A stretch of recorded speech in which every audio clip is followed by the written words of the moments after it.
Let me tell you a little bit about negotiation by phone, but let me do it from the point of view that I am most familiar with, which has to do with communication in general. During the day, I'm a legal aid attorney. At night, I put on my cowl and cape, and I also teach at Miami University down in Hamilton and Oxford, where I teach public speaking. Actually, the course is called Communications 135, Critical Inquiry, Public Speaking and Critical Inquiry. And one of the first things we do is we look at communication as a process. In this diagram here, I'm showing you what communication is as most of us traditionally understand it. For example, what I'm doing right now, I am communicating, somewhat struggling with the voice, but I am communicating, and for the most part, I believe that you are hearing what I am saying from me to you via the means of a microphone and my voice, some gestures, whatever you see in my presentation, meaning my facial expressions, etc. This is a largely linear process, okay? I'm putting the information out there. However, we have learned over time that communication is not, this is the process that I'm talking about. I told you the slides were a little wrong. This is the process that we talk about. And indeed, when I first started teaching communications 10, 12 years ago at the university, most of our texts, with much more detail than what you see on the slide, labeled communication as this type of a process, as a linear process. As we got a little more sophisticated, we now teach communication as a circular, as a loop. And in this, you can see that the message is still being sent, whether it's audibly or both audibly and visually in this setting. And there is a message that is being heard, hopefully, by you. But there are certain comebacks to me. There's a feedback loop. And I get that feedback loop in a variety of ways. In this setting, for example, if Gene were to raise his hand or do this in the background, that means he cannot hear, and I have to adjust my voice.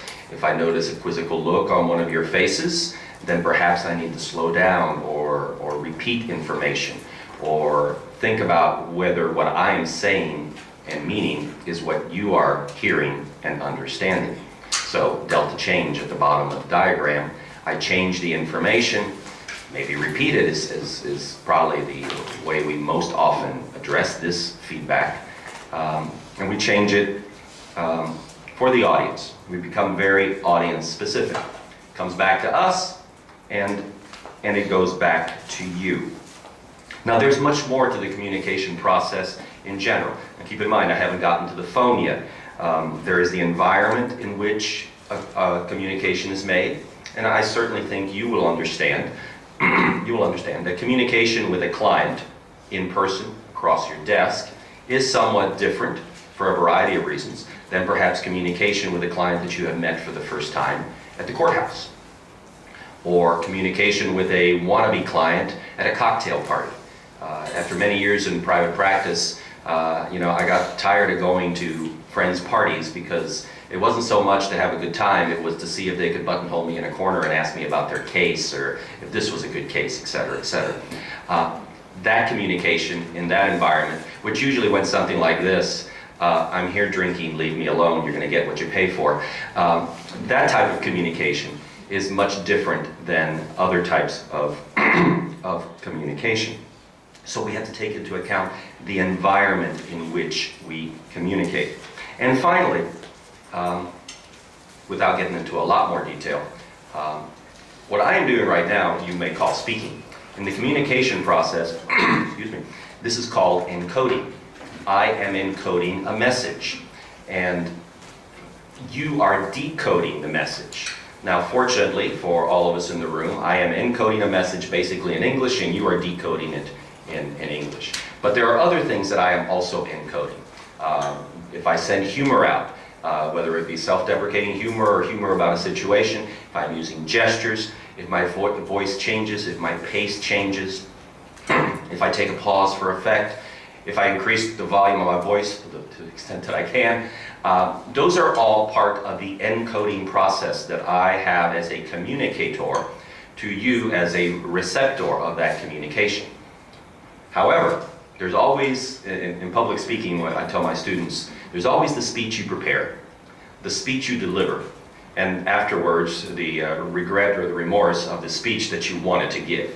Well, it's the same thing in communication, in negotiation, in talking to a client in your office, or, as we're going to about get into, talking to a client on the phone.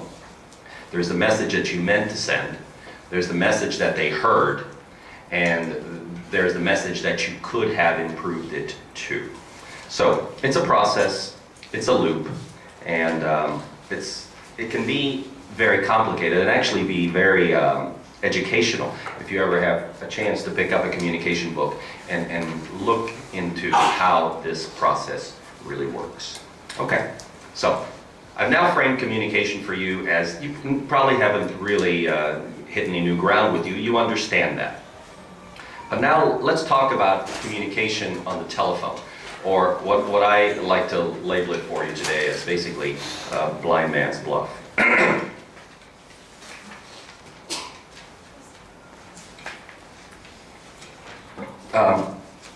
Negotiating on the telephone, for the reasons that I just alluded to earlier, is far less satisfying from a human standpoint than doing it face to face. For example, imagine, just take my role for a second, imagine if I were doing this lecture from my office in Cincinnati over a video conference where I'm talking into my phone or my laptop and can't see you. You know? How do you know that I'm really paying attention to you? How do you know that I'm not just reading material and making it sound like I am not reading material? How do I know that you're paying attention? I don't. That is very unsatisfying. Any of you have attended a webinar in your office and totally paid attention to the entire webinar? Good. We got an honest group, Linda. Good. Well, you know, now be honest with you without answering. Did you feel satisfied with that expenditure of time? Probably not. You probably, when it was all said and done, you know, I wish I had had more time. But we don't. We all, you know, we're all trying to get more done than we can. So why? Because we're deprived of the opportunity to observe expressions, to observe body language with the people with whom we're negotiating. For example, in a face-to-face, I can observe whether the other person is looking me straight in the eye, whether they're comfortable with me, or whether, perhaps my goal is, whether they're uncomfortable with me. They can avoid eye contact. I can avoid eye contact sometimes because I want to send a particular message. You face all these things in telephone negotiations. I will tell you, telephone negotiations can be very effective. They're probably most effective, in my opinion, when they're in follow-up to in-person conversations, where you already have a baseline of who you're talking to, and they have a baseline who's talking to them. But telephone negotiations are also a little more satisfying on a human level than letters, faxes, or emails. Because if you're an attorney like me, who every once in a while likes to zing the other side, you can't see their face when their jaw drops at that letter that you sent, or that terse email that you hope the Bar Association doesn't pick up, etc. You can't get that, but you can get some of that in a phone conversation, and certainly all of that in face-to-face. But at least on the phone, we can hear the other side. They're hesitating. I've got them thinking. We can listen to the tone of their voice. I've got them worried, I've got them thinking, I've got them going my way, perhaps. Written communications, at least if you do them the way I do them, you know, I dictate them first, whether it's in the car or at the office or at the desk, and then I look at a draft and then I massage it. Can't do that on the phone. You know, I can't do like the radio stations do and have a 10-second pause, you know, and hit the button. Oh, you couldn't hear that. Let me rephrase that. I can't bleep that out of a conversation. Telephone conversations are instantaneous. Therefore, no drafts, no well-crafted script. Okay. I want to say something else about communication as a process so that you have a better understanding of yourself as a communicator in written and in-person communication versus telephone communication. And I'll start it this way. Nature abhors a vacuum. Nature abhors a vacuum. Your human mind, your brain, regardless of how tired you are this morning or whatever, can process information at the rate of between 700 to 800 words per minute. That's pretty amazing. It may not be, computer level, but it's pretty amazing. The fastest speaking president of the United States, according to researchers, is John F. Kennedy, who would typically speak at the rate of between 100 and 120 words per minute. Most of us speak between 70 to 120 words a minute. My first line to you was nature abhors a vacuum. So what happens between the time that your mouth can put out communication at 70 to 120 words a minute and your brain is sitting there in pause mode waiting because it can process information at 700 to 800 words a minute? Well, we start filling things in.